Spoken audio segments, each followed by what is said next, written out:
పొగుడుతున్నామో కూడా తెలియకుండా మాట్లాడేసుకోవచ్చు మనం. అది తిట్ట అంటే అయ్యో తిట్టు కాదు, అయ్యి తిట్టు కదా తిట్టే, ఇలా ఉంటాయన్నమాట కొన్ని మాటలు. అలా విష్ణుమూర్తిని అంటున్నారు కదా ఆంధ్ర నాయక శతకంలో, ఆలు నిర్వాహకురాలు భూదేవి అయి అఖిల భారకుడను ఆఖ్య తెచ్చే. ఏమిటో నీ గొప్ప గొప్ప గొప్ప గొప్ప అనుకుంటున్నావు, ఏమి గొప్ప నాకు అర్థం కావట్లా అని అంటున్నాడు. ఎవరు? కాసులు పురుషోత్తమ కవి గారు అంటున్నారు. ఏమని? ఒక భార్య భూదేవి అవ్వడం మూలన నీకు సమస్తాన్ని భరిస్తున్నటువంటి కీర్తి వచ్చింది. మోస్తున్నది ఎవరు వాస్తవానికి? భార్య. ఆలు నిర్వాహకురాలు భూదేవి అఖిల భారకుడను ఆఖ్య తెచ్చే. అన్నిటినీ భరించేవాడు, మోస్తాడు అనే గొప్ప నీకు తెచ్చిపెట్టింది. మోస్తున్నదేమో భూదేవి. అలాగే ఇంకొక భార్య ఇష్ట సంపన్నురాలిందిర భార్య, ఇంకో భార్య లక్ష్మీదేవి. ఆవిడ భార్య అవ్వడం మూలన కామితార్థదుడన్న ఘనత తెచ్చే, అడిగిన కోరికలన్నీ తీర్చేసేవాడు అని వెంకటేశ్వర స్వామికి కలవు వెంకటనాయక అని అంటున్నారు కదా. కోరుకుంటే ఆయన కోరుకున్న వరాలన్నీ ఇచ్చేసేవాడు. ఈ వరాలన్నీ ఎక్కడి నుంచి తెచ్చిస్తున్నాడు అంటే లక్ష్మీదేవి బ్యాంక్ అకౌంట్ నుంచి తెచ్చిస్తున్నాడు ఆయన. కానీ పేరు మాత్రం ఎవరికి వస్తుంది అంటే లక్ష్మీదేవికి వస్తుంది. ఇష్ట సంపత్ విష్ణుమూర్తికి వెంకటేశ్వర.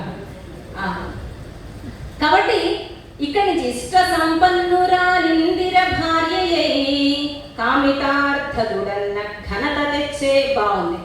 తర్వాత ఇక బ్రహ్మగారు ఈయనకి పుట్టారుగా, ఈయన నాభి నుంచి ఉద్భవించాడు కదా ఆయన. కమల గర్భుడు సృష్టికర్త తనూజుడై బహు కుటుంబికుడన్న బలిని తెచ్చే. ప్రపంచమంతా నీ కుటుంబంగా ఎందుకు అయింది అంటే ప్రపంచాన్నంతా సృష్టించిన బ్రహ్మదేవుడు వల్ల నీకు ప్రపంచం అంతా కుటుంబం అయింది. కానీ పేరు మాత్రం నీకు వచ్చింది, ఆయన మాత్రం పక్కనే ఉంటున్నాడు. కలుష విధ్వంసి గంగ కుమార్తె పతిత పావనుడన్న ప్రతిభ తెచ్చే. ఇక నీ కూతురు ఉంది, కొడుకు బ్రహ్మ అయిపోయారు, ఇక కూతురు గంగ నీ పాదాల దగ్గర పుట్టింది.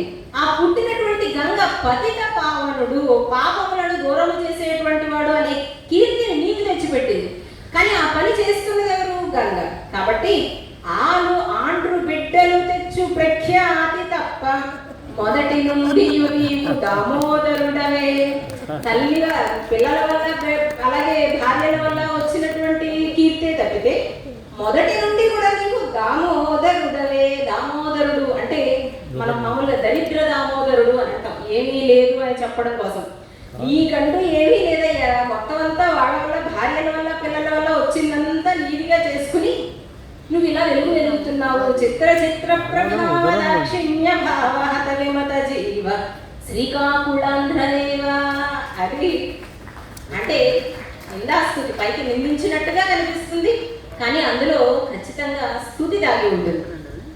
అలాగే మీరు నవ్వుతున్నారా లేదా?